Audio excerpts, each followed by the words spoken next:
BNP সরকারের আমলে প্রথম ডাকা হরতাল আমার বিরুদ্ধে একজন বিরোধী দলের নেতার বিরুদ্ধে তারা ডেকেছেন। কত হাস্যকরভাবে একদিকে ফ্যামিলি কার্ডের কথা বলবে, অন্যদিকে মানুষের ফ্যামিলিগুলোতে লুটপাট চালাবে, একদিকে শাড়ি লুঙ্গি দিবে, অন্যদিকে মানুষের জীবন ধারণের উপকরণগুলোকে লুটপাট করে নিয়ে যাবে, স্বর্ণ টাকা পয়সা লুটপাট করে নিয়ে যাবে। এটাই হচ্ছে তাদের নীতি। এ কারণেই তাদের এই নীতির কথা মানুষেরা জানতো। এই কারণেই এই কাউনিয়া পীর কাছে হারাকাছের মানুষেরা সিদ্ধান্ত নিয়েছে, তারা শাপলাকুলির পক্ষেই তাদের অবস্থান জানিয়েছে। এই 10 দিন অতিবাহিত হয়েছে, এখনও পর্যন্ত দেখবেন না শাপলাকুলির কোনো কর্মী, পরাজিত প্রার্থীদের কোনো কর্মীর উপরে একটা ফুলের আসরও দিয়েছে এমন কোনো অভিযোগও তারা করতে পারে নাই। আমাদের কর্মীরা এতটাই সংযত, আমরা সংযত আছি, আমরা শান্তির বার্তা নিয়ে আসি।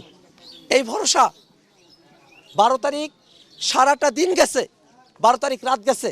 আপনাদের সাংবাদিকদেরকে আমি জিজ্ঞেস করছি, ভোটের দিন সারা দিন এমদাদুল হক ভরসা থানের শীর্ষের প্রার্থী, ভোটের কোনো অনিয়ম হচ্ছে এমন কোনো কথা 12 তারিখ সারাদিন সারা রাত আপনাদের কোনো সাংবাদিক ভাইকে তিনি জানিয়েছিলেন কিনা?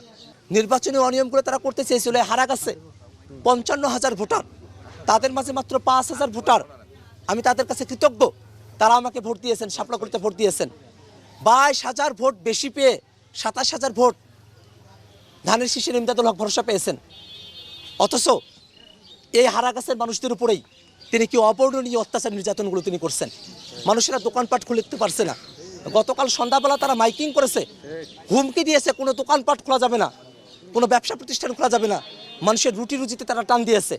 একদিকে তারা ফ্যামিলি কার্ডের কথা বলবে, অন্যদিকে অত্যন্ত হাস্যকরভাবে বিরোধী দলের সাংসদের বিরুদ্ধে হরতাল ডেকে, এবং বিএনপি সরকারের আমলে প্রথম ডাকা হরতাল আমার বিরুদ্ধে একজন বিরোধী দলের নেতার বিরুদ্ধে তারা ডেকেছেন।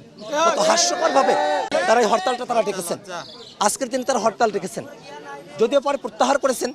কিন্তু এই যে তারা হরতাল ডাকলেন, এটা কোনোভাবে একটা সরকারি দলের চরিত্রের সঙ্গে এটা যায়?